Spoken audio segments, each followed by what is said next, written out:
ಇಂದಿನ ಈ ಸಭೆಯ ಅಧ್ಯಕ್ಷತೆಯನ್ನು ನಮ್ಮ ಕಾಲೇಜಿನ ಚೇರ್ಮನ್ರಾದ ಶ್ರೀ ಸತೀಶಣ್ಣ ಜಾರಕಿಹೊಳಿ ವಹಿಸಬೇಕಾಗಿತ್ತು. ಅನಿವಾರ್ಯ ಕಾರಣದಿಂದ ಅವರು ಸ್ವಲ್ಪ ಲೇಟಾಗಿ ಬರೋರಿದ್ದಾರೆ. ಅದಕ್ಕಾಗಿ ಇಂದಿನ ಈ ಉದ್ಘಾಟಕರಾಗಿ ಬಂದಿರುವಂತಹ ಯುವಕರ ಕಣ್ಮಣಿ ಶ್ರೀ ರಾಹುಲಣ್ಣ ಜಾರಕಿಹೊಳಿಯವರೇ, ಹಾಗೆ ನೂರಾರು ಜನ ಮೂಢನಂಬಿಕೆಯನ್ನೇ ನಂಬಿ ಬದುಕುತ್ತಿರುವಾಗ ನಂಬಿಕೆಯಿಂದ ಬದುಕಬೇಕು ಅಂತ ಹೇಳಿಕೊಡಲು ಬಂದಿದ್ದಾರೆ ನಮ್ಮ ಹುಲಿಕಾಲ್ ನಟರಾಜ್ ಸರ್. ಹಾಗೆ ವಿದ್ಯಾರ್ಥಿಗಳಲ್ಲಿ ಒಳ್ಳೆಯ ಮನೋಭಾವವನ್ನು ತುಂಬಿಕೋಬೇಕು, ಜೊತೆಗೆ ಸಾಧನೆಗಳನ್ನು ಯಾವ ರೀತಿಯಾಗಿ ಮಾಡಬೇಕು ಅನ್ನೋದನ್ನು ಹೇಳಲಿಕ್ಕೆ ನಮ್ಮ ಶಂಕರಾನಂದ್ ಸರ್ ಅವರು ವೇದಿಕೆ ಮೇಲಿದ್ದಾರೆ.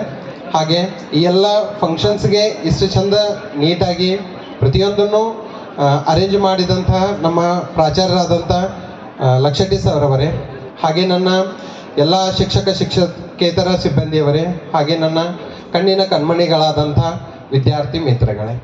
ಸೊ ಈ ಫಂಕ್ಷನದ ಮೂಲ ಉದ್ದೇಶವೇ ನಂಬಿಕೆ ಮತ್ತು ಸತ್ಯ. ಹಾಗಿದ್ರೆ ಯಾವುದು ನಂಬಿಕೆ ಮತ್ತು ಯಾವುದು ಸತ್ಯ? ಸತ್ಯ ಅಂದರೆ ಏನು, ನಂಬಿಕೆ ಅಂದರೆ ಏನು ಅಂತೇಳಿ. ಒಬ್ಬ ವ್ಯಕ್ತಿ ತನ್ನ ಕೈಯಲ್ಲಿ ಬೆಂಕಿಯನ್ನು ಹಿಡಿದು ಹೇಳ್ತಾನೆ, ನೋಡ್ರಿ ಈ ಬೆಂಕಿ ನನ್ನ ಕೈಯನ್ನು ಸುಡುವುದಿಲ್ಲ ಅಂಥೇಳಿ. ಇದು ಅವನ ನಂಬಿಕೆ. ಬೆಂಕಿಯನ್ನು ಕೈಯಲ್ಲಿ ಹಿಡಿದು ಅವನು ಹೇಳ್ತಾನೆ, ಬೆಂಕಿ ನನ್ನ ಕೈ ಸುಡುವುದಿಲ್ಲ, ಇದು ಅವನ ನಂಬಿಕೆ. ಆದರೆ ನಿಜವಾಗಿ ಸತ್ಯ ಯಾವುದು ಗೊತ್ತಾ? ಬೆಂಕಿಯ ಗುಣಧರ್ಮವೇ ಸುಡುವುದು. ಬೆಂಕಿಯ ಗುಣಧರ್ಮ ಸುಡುವುದು. ಹಾಗಿದ್ರೆ ಅವನ ಕೈ ಸುಡ್ತಾ ಇಲ್ಲ ಅಂತ ಆದರೆ, ಹಾಗಿದ್ರೆ ಅವನ ಕೈಯಲ್ಲಿ ಏನು ಹಿಡ್ದಂಗಾಯ್ತು? ಬೆಂಕಿ ಹಿಡಿದಿಲ್ಲ ಅಂತ ಅರ್ಥ. ಬೆಂಕಿ ಹಿಡಿದಿಲ್ಲ ಅನ್ನೋದೇ ಸತ್ಯ. ಅದು ಅವನ ನಂಬಿಕೆ ಆಗಿತ್ತಷ್ಟೇ. ನಂಬಿಕೆಗಳೇ ಬೇರೆ, ಸತ್ಯನೇ ಬೇರೆ. ಈಗ ನಾವಿಲ್ಲಿ ಹೇಳ್ತಿರೋದು ಎಲ್ಲವನ್ನು ಸತ್ಯವನ್ನೇ ಹೇಳುತ್ತಿದ್ದೇವೆ. ಓಕೆ, ಅದೇ ರೀತಿ ವಿದ್ಯಾರ್ಥಿಗಳ ಭವಿಷ್ಯದ ಬಗ್ಗೆ ಬಹಳಷ್ಟು ಕಲ್ಪನೆಗಳು, ಮತ್ತು ಈಗ ಅವರು ಜಗತ್ತಿನಲ್ಲಿ ಎಷ್ಟು ಕಾಂಪಿಟೇಷನ್ ಇದೆ ಅನ್ನೋದನ್ನು ನಮ್ಮ ಸರ್ ಈಗಾಗಲೇ, ಶಂಕರಾನಂದ್ ಸರ್ ಈಗಾಗಲೇ ಹೇಳಿಕೊಟ್ಟಿದ್ದಾರೆ. ಇದನ್ನು ನಮ್ಮ ವಿದ್ಯಾರ್ಥಿಗಳಿಗೆ ಅನ್ವಯಿಸೋದಾದರೆ ಈ ಟೀನೇಜ್ ಅನ್ನೋದು ಏನಿದೆ ಅಲ್ಲರಿ, ಇದು ಬಹಳ ಡೇಂಜರಸ್ ಏಜ್.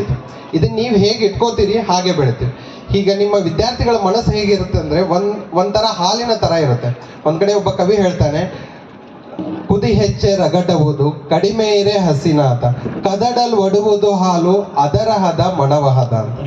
ಏನಂದ್ರೆ ನಿಮ್ಮ ಮನಸ್ಸು ಹೇಗಿರುತ್ತಂತೆ, ವಿದ್ಯಾರ್ಥಿಗಳ ಮನಸ್ಸು ಒಂಥರ ಹಾಲಿನ ಥರ ಇರುತ್ತೆ. ನಿಮ್ದು ಹಾಲನ್ನು ಅತಿ ಹೆಚ್ಚಾಗಿ ಕಾಸಿಬಿಟ್ರಂತಂದ್ರೆ ಅದು ಸುಟ್ಟು ಹೋಗ್ಬಿಡ್ತೈತಿ, ಅದಕ್ಕೂ ಯೂಸ್ ಇಲ್ಲ ಅದು. ಅದೇ ರೀತಿ ಕಡಿಮೆ ಏನಾದರೂ ಕಾಸಿದ್ರೆ ಅದು ಹಸಿ ನಾತ ಬರುತ್ತೆ, ಅದು ಯೂಸ್ ಮಾಡೋಕ್ಕಾಗಲ್ಲ ನಿಮಗೆ.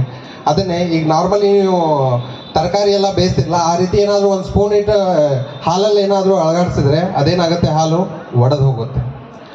ಕುದಿ ಹೆಚ್ಚೆ ರಗಟುವುದು ಕಡಿಮೆ ಇರೆ ಹಸಿನಾತ, ಕದಡಲ್ ಒಡೆಯುವುದು ಆ ಹಾಲು ಅದರ ಮಣವಹದ. ನಿಮ್ಮ ಮನಸ್ಸು ಅನ್ನೋದು, ವಿದ್ಯಾರ್ಥಿಗಳ ಮನಸ್ಸು ಅನ್ನೋದು ಹೇಗಿರ್ತದೆ ಅಂದರೆ ಹಾಲಿನಷ್ಟೇ ಮೃದ ಇರ್ತದೆ. ಹಾಗಾಗಿ ನೀವು ಪ್ರಯತ್ನಗಳನ್ನು ಪಡಬೇಕು. ಫಾರ್ ಎಕ್ಸಾಂಪಲ್ ನಿಮಗೆ ಗೊತ್ತಿರಬೇಕು, ಉಸೇನ್ ಬೋಲ್ಟ್ ಅಂತ ಹೇಳಿ, ಇವರು ಒಲಿಂಪಿಕ್ಸ್ ನಲ್ಲಿ ಗೋಲ್ಡ್ ಮೆಡಲನ್ನು ಗೆದ್ದಿದ್ದಾರೆ. ಈ ಗೋಲ್ಡ್ ಮೆಡಲ್ಗೋಸ್ಕರ ಅವರು ಓಡಿರೋದು 9 second. Please remember, only 9 second he got gold medal. 9 second. But ಅವ್ರು ಹೇಳ್ತಾರೆ ಒಂದು ಕಡೆ, 9 ಸೆಕೆಂಡ್ ನಾನು ಓಡಿದ ತಕ್ಷಣ ನನಗೆ ಶ್ರೀಮಂತಿಗೆನೇ ಬಂತು, ಅಡಿಡಾಸ್ದವ್ರು ನನಗೆ ಶೂ ತೊಗೊಳಕ್ಕೆ ಕಾಸಿರಲಿಲ್ಲ, ಈಗ ನಾನೇ ಅದ್ರದ್ದು ಬ್ರ್ಯಾಂಡ್ ಅಂಬಾಸಿಡರ್ ಆಗಿ ಹೆಚ್ಚು ಕಡಿಮೆ ನನಗೆ $1,000 ಅಮೌಂಟನ್ನು ನನಗೆ ಕೊಡ್ತಿದ್ದಾರೆ. ಅವರು ಓಡಿರೋದು ಓನ್ಲಿ 9 ಸೆಕೆಂಡ್ಸ್. ಜನ ಎಲ್ಲ ಅನ್ಕೊಳ್ಳೋದು 9 ಸೆಕೆಂಡ್ ಓಡಿದ್ರೆ ನನಗೂ $1,000 ಕೊಡ್ತಾರಂತ. ನೆನಪಿರಲಿ ವಿದ್ಯಾರ್ಥಿಗಳೇ, ಈ ಒಲಿಂಪಿಕ್ಸ್ ಆಟಗಳು ನಡೆಯೋದು 4 ವರ್ಷಗಳಿಗೊಮ್ಮೆ.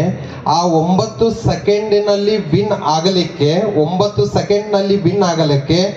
ಉಸೇನ್ ಬೋಲ್ಟ್ ಅವರು 4 ವರ್ಷಗಳ ಕಾಲ 18 ತಾಸು ಓಡ್ತಿದ್ರು. ಇದು ಯಾರಿಗೂ ಗೊತ್ತಿಲ್ಲ. 9 ಸೆಕೆಂಡ್ ಓಡಿದ ತಕ್ಷಣನೇ ಗೋಲ್ಡ್ ಮೆಡಲ್ ಸಿಗುತ್ತೆ ಅನ್ನೋದಾದ್ರೆ ಎಲ್ಲರೂ ಓಡಕ್ಕೆ ತಯಾರಾಗ್ತೀವಿ. ನಾವು ನೀವೆಲ್ಲ ಓಡಕ್ಕೆ ತಯಾರ. ಆದ್ದರಿಂದ ವಿದ್ಯಾರ್ಥಿಗಳು ಪ್ರಯತ್ನಗಳನ್ನು ಪಡಬೇಕು. ಆ ಪ್ರಯತ್ನಗಳಲ್ಲಿ ಮೂಢನಂಬಿಕೆಗಳು ಇರಬಾರ್ದು. ನಂಬಿಕೆಗಳಿಂದನೇ ಪ್ರಯತ್ನಗಳ ಮಾಡಬೇಕು. ಪ್ರಯತ್ನಗಳಲ್ಲಿ ಪರಮಾತ್ಮನನ್ನು ಹುಡುಕಬೇಕು ಎಂದು ಹೇಳುತ್ತಾ ನನ್ನ 2 ಮಾತುಗಳಿಗೆ ವಿರಾಮ.